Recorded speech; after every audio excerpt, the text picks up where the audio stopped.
오늘 하나님께서 우리에게 주시는 말씀은 사도행전 5장 25절부터 29절까지의 말씀입니다. 신약성경 194쪽입니다.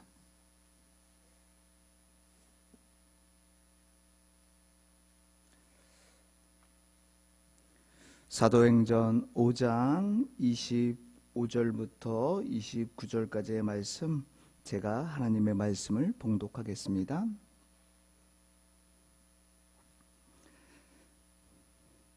사람이 와서 알리되 보소서 옥에 가두었던 사람들이 성전에 서서 백성을 가르치더이다 하니 성전 맡은 자가 부하들과 같이 가서 그들을 잡아왔으나 강제로 못함은 백성들이 돌로 칠까 두려워함이더라. 그들을 끌어다가 공회 앞에 세우니 대제사장이 물어 이르되 우리가 그 이름으로 사람을 가르치지 말라고 엄금하였은데 너희가 너희 가르침을 예루살렘에 가득하게 하니 이 사람의 피를 우리에게로 돌리고자 함이로다. 베드로와 사도들이 대답하여 이르되 사람보다 하나님께 순종하는 것이 마땅하니라. 아멘. 이 말씀을 통해서 하나님께서 우리에게 은혜 주시길 원합니다. 세상에는 여러 가지 계산법이 있습니다. 우리가 상식적으로 알고 있는 1 더하기 1은 2입니다.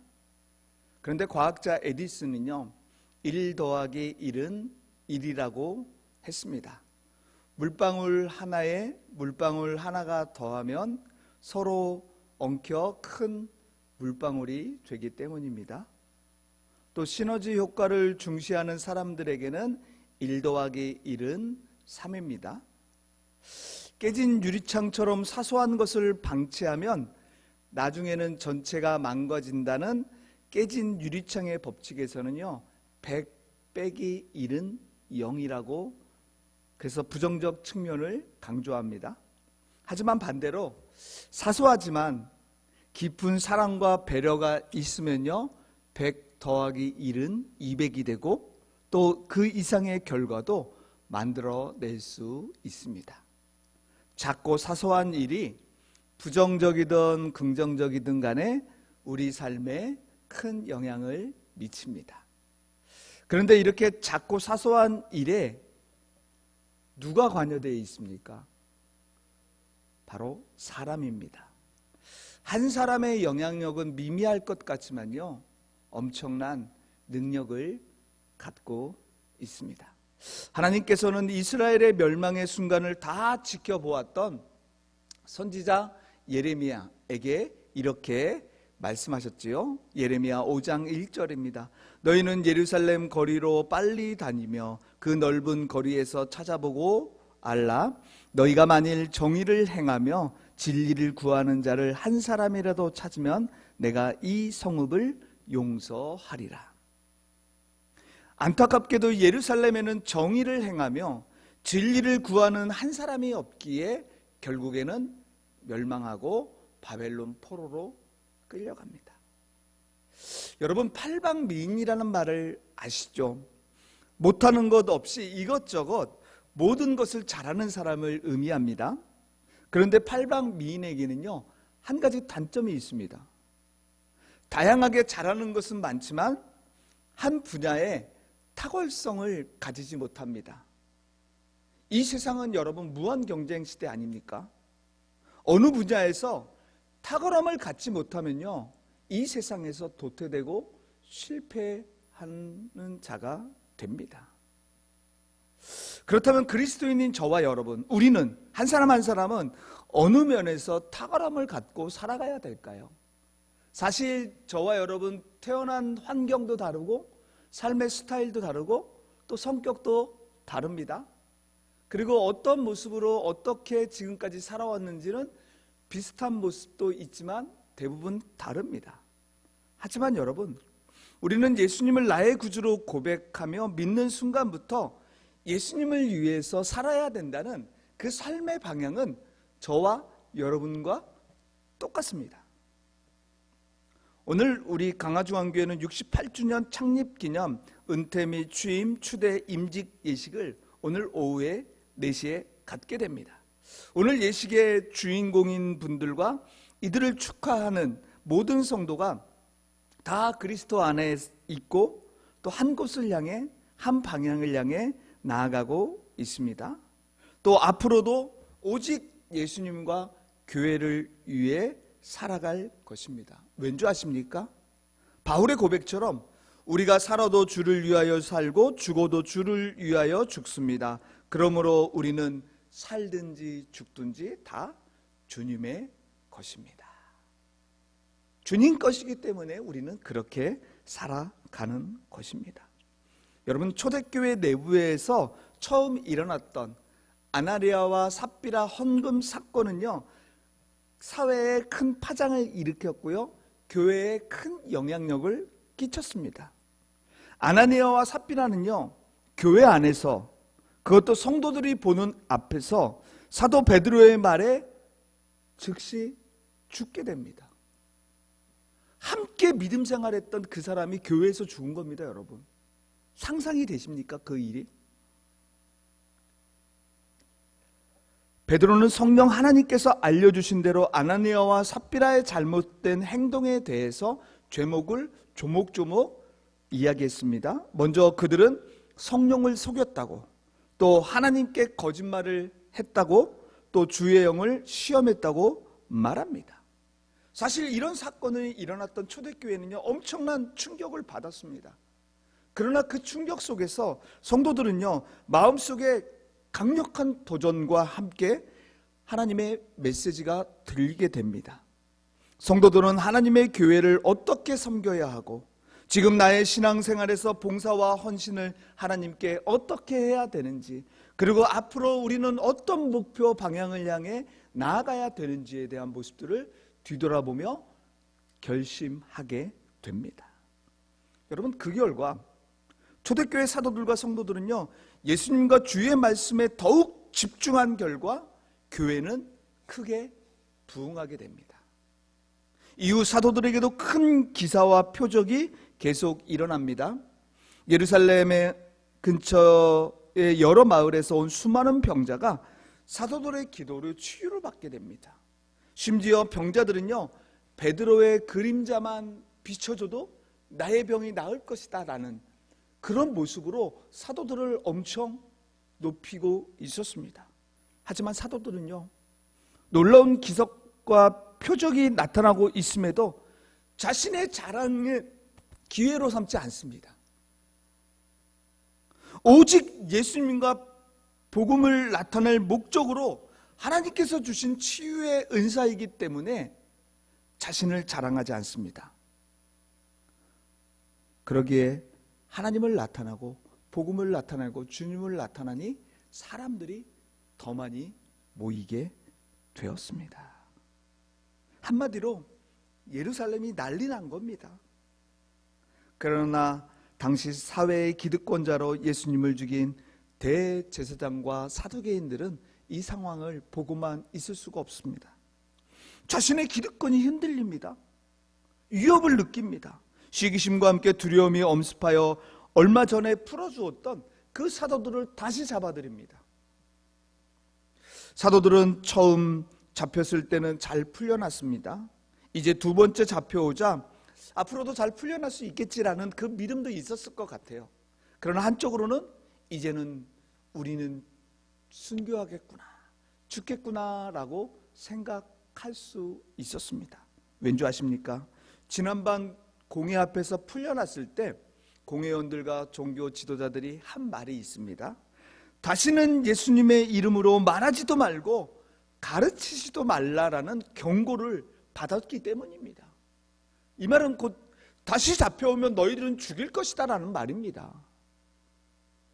그런데 여러분, 상상하지 못한 일이 사도들에게 일어나는 것을 보게 되는데요, 오늘 본문 앞절인 사도행전 5장 19절을 보게 되면 주의 사자가 밤에 옥문을 열고 끌어내어 이르되, 여러분, 옥문이 단단히 갇혀 있습니다. 잠겨 있습니다. 감옥 안에는 밤낮을 철저하게 지키는 간수들이 있습니다. 사도들의 힘으로는 이 감옥을 열 수 없습니다. 그런데 지금 사도들은 주의 사자에게 이끌려 아무 탈 없이 감옥에서 나옵니다. 사실 여러분, 이 기적을 경험한 사도들도 놀랬습니다. 하나님께서 예수님은 십자가에 돌아가게 하셨습니다. 그대로 놔두었는데 자기들은 하나님이, 주님이 구해주시고 살려주시고 계십니다. 왠지 아십니까?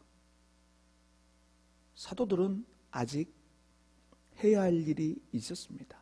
사도들은 예수님 대신 복음을 전해야 할 사명이 있기 때문에 하나님이 천사를 보내어 그들을 살려주셨습니다. 그것이 바로 오늘 본문 앞 사도행전 5장 20절 말씀인데요. 우리 20절 말씀 찾아서 함께 읽어볼까요? 5장 20절 말씀 다 같이 함께 읽겠습니다. 시작. 가서 성전에 서서 이 생명의 말씀을 다 백성에게 말하라 하매. 여러분, 일반적으로 탈옥수는요, 감옥에 나오면요 사람 많은 곳으로 안 갑니다. 숨습니다. 사람들의 눈을 피합니다. 그러나 사도들은 범죄자가 아닙니다. 세상이 불법으로 가둔 하나님의 사람입니다. 그래서 그들은 다시 체포를 당할지라도 두려워하지 않았던 것입니다. 그리고 새벽녘에 감옥에서 나오자마자 성전으로 가서 새벽 기도하고 있는 그들에게 말씀을 전하고 있습니다. 이제 해가 뜨고 아침이 되자 대제사장은 사내들이 공회와 이스라엘 원로들, 장로들을 소집합니다.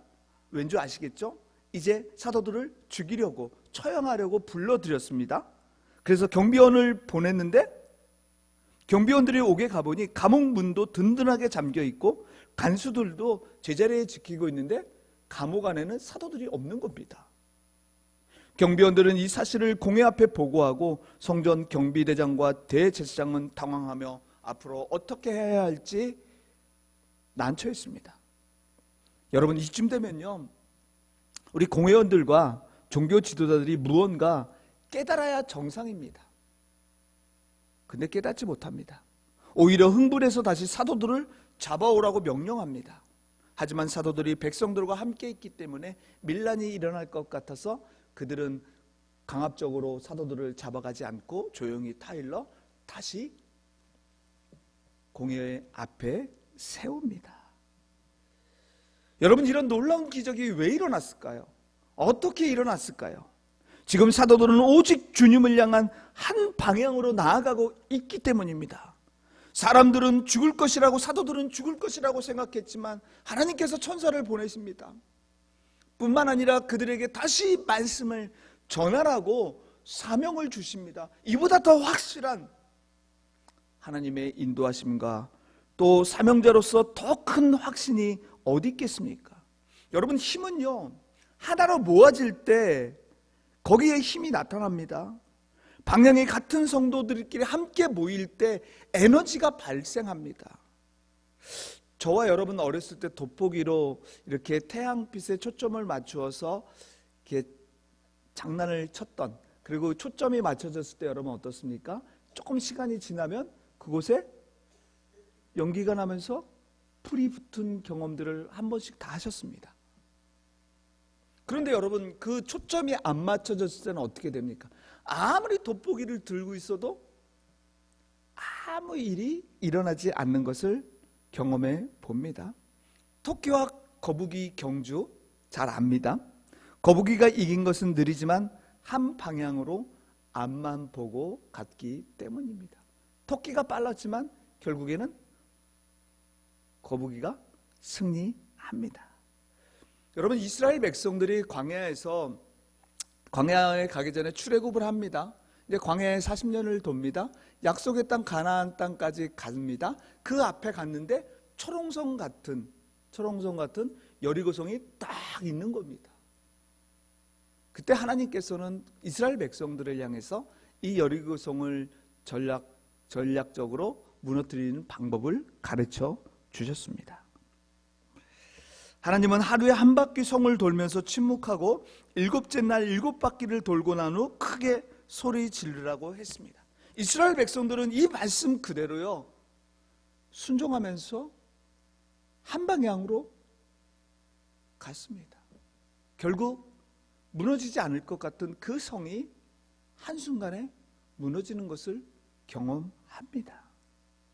그렇다면 이제 우리는 주님을 향한 한 방향으로 어떻게 나아가야 할까요? 여러분, 다른 것에 시선 두지 마십시오. 단순하게 오직 주님만 바라보시길 간절히 원합니다. 여러분, 고난 가운데 계십니까? 정말 죽을 만큼 힘드십니까? 우리 주님만 바라보시길 바랍니다. 여러분, 감사하고 기쁘고 즐겁고 행복한 일이 있습니까? 그래도 주님만 바라보십시오. 무엇을 하든지 주님을 바라보며 살아가는 저와 여러분이 되길 간절히 원합니다. 예수님은 요한복음 14장 6절을 통해 말씀하셨습니다. 예수께서 이르시되 내가 곧 길이요 진리요 생명이니 나로 말미암지 않고는 하나님 아버지께 올 자가 없다라고 말씀하셨습니다. 주님만이 우리가 걸어가야 할 길입니다. 주님만이 영원히 변하지 않는 진리입니다. 주님만이 영원히 사는 영생입니다.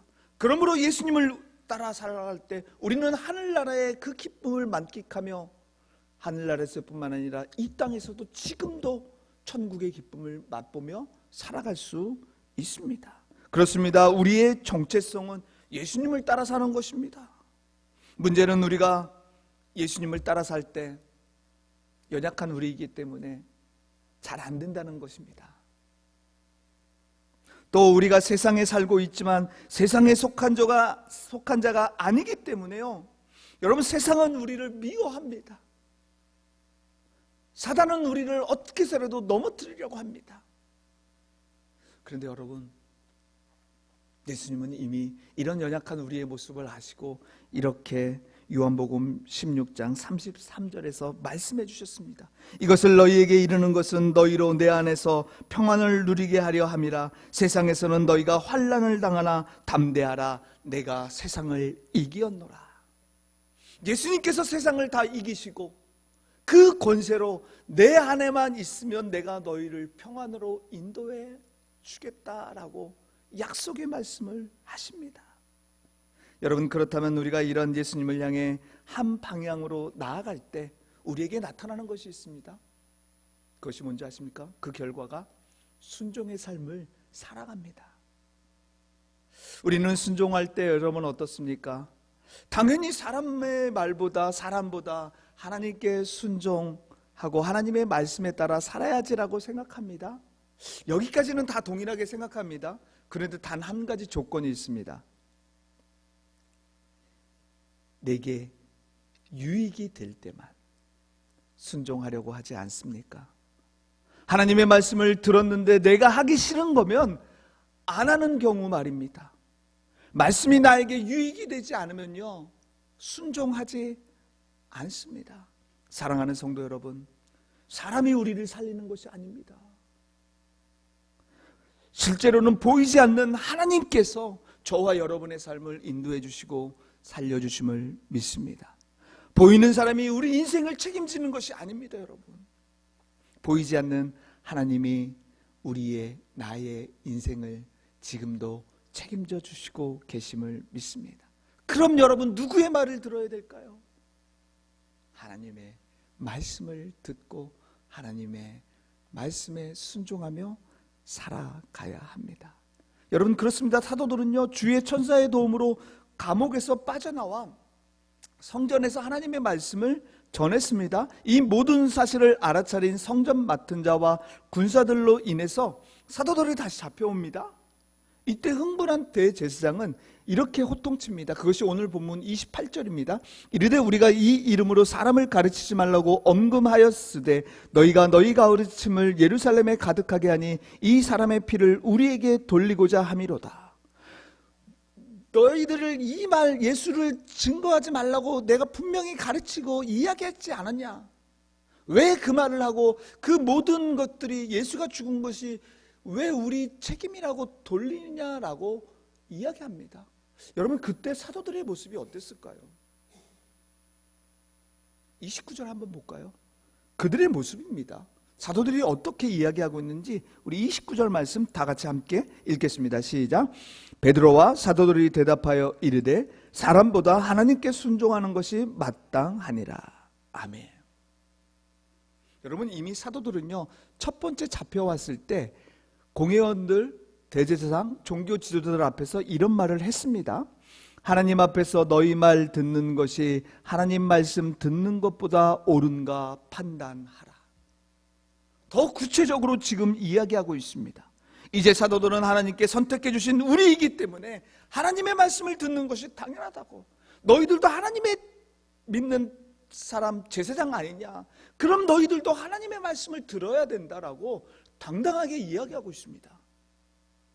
그러면서 당신들이 실제로 예수님을 죽인 것이 맞다라고 이야기합니다.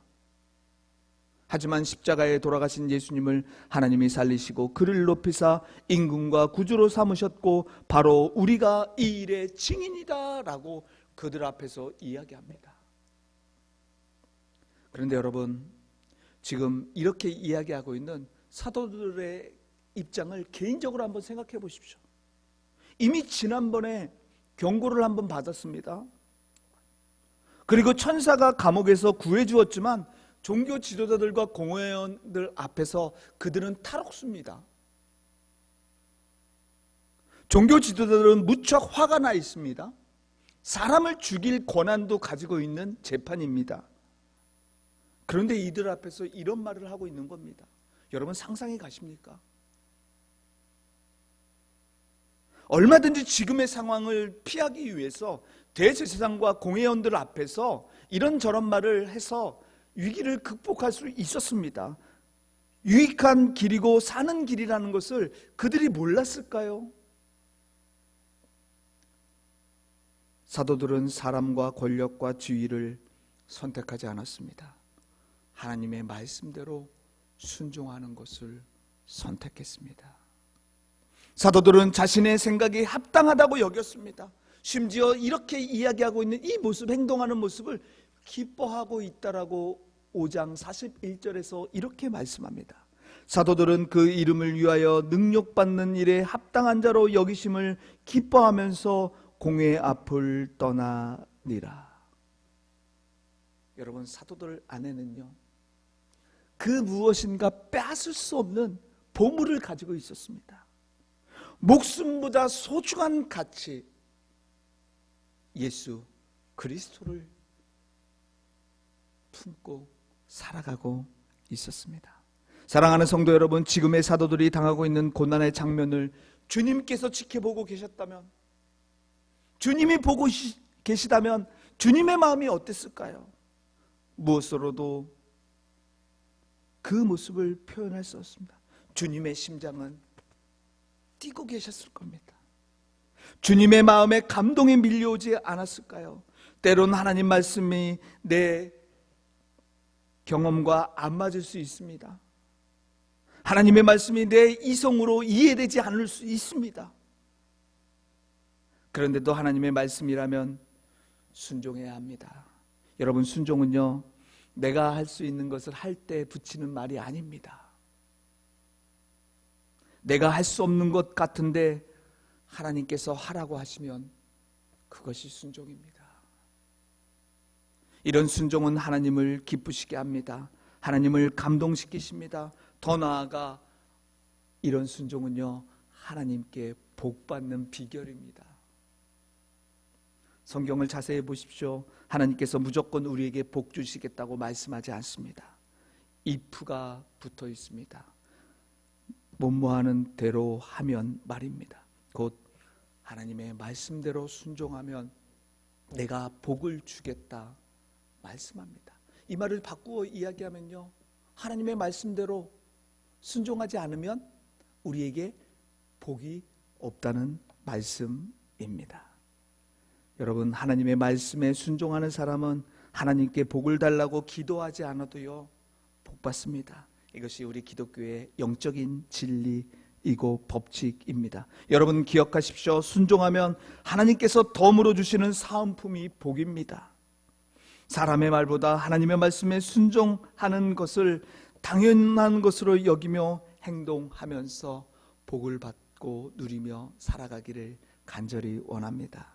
이제 우리 이 믿음으로 끊임없이 예수님을 우리 각자의 마음 중심에 모시는 겁니다. 그리고 어떤 상황 속에서도 예수님을 향한 마음과 믿음이 흔들리지 않고 살아가는 귀한 성도들이 되길 간절히 원합니다.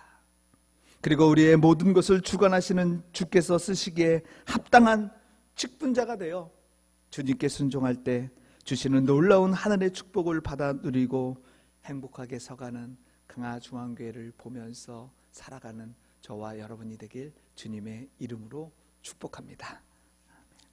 은혜와 사랑의 하나님 아버지, 오늘은 68주년 창립 기념하며 오후에 귀한 예식이 있습니다. 강화중앙교회와 우리는 이전에도 지금도 앞으로도 오직 예수님만 바라보며 한 방향으로 나아가겠습니다. 세상의 말보다 하나님 말씀에 순종하며 살아가기를 간절히 원합니다. 그럴 때 주시는 하늘의 놀라운 축복을 받으며 누구보다 행복한 성도로 살아가게 도와주시옵소서. 예수님의 이름으로 기도드립니다. 아멘.